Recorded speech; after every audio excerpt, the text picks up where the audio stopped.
Hello, my name's Richard. Now, if you've ever been to a pantomime at the Lawrence Batley Theatre in Huddersfield, you may well have seen me on stage, pretending to be a silly king, or a naughty wizard, or an ugly sister. Well, today I'd like to read you a story.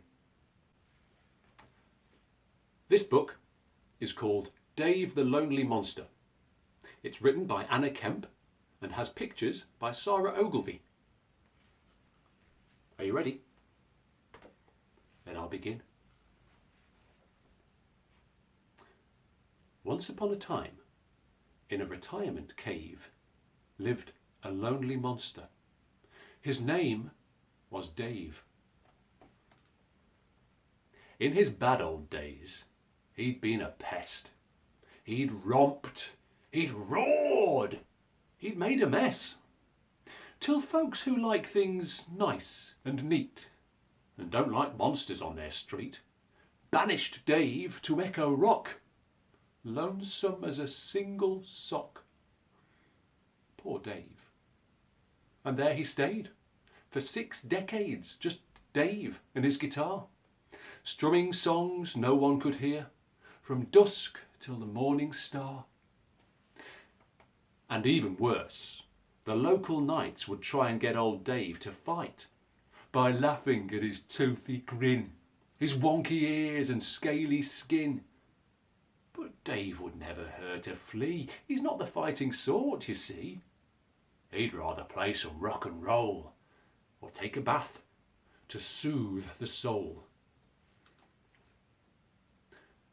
Then one day, as old Dave dozed, a cabbage bopped him on the nose. Then whack! Ah! A beetroot in the eye. And whiz! An aubergine flew by. Then, leaping from behind the gorse, a tiny knight on a hobby horse waved a carrot at the sky. "Prepare to meet your doom," he cried. "How old are you?" the monster gasped. "I'm 6, said Tiny, "since you asked. My name is Percival the Brave, and you're that fiendish monster, Dave." The monster rubbed his aching head. "Well, that's not very nice," he said.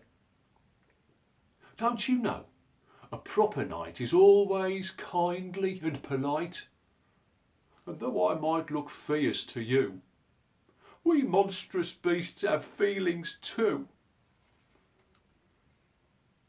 Percy hadn't thought of that. He stopped and stared, subdued, then blushed down to his boots and said, "I'm sorry I was rude." So Percy took a knightly pledge to give up throwing rotten veg, and by the time the week had ended, knight and beast were best befriended.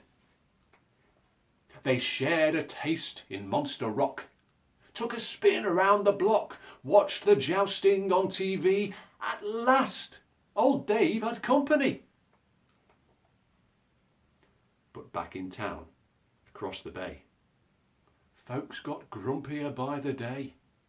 Tranquility had reigned for years, and everyone was bored to tears. They sighed. You know what would be smashing? A good old-fashioned monster bashing. Why don't we make a day of it? Now that should perk us up a bit.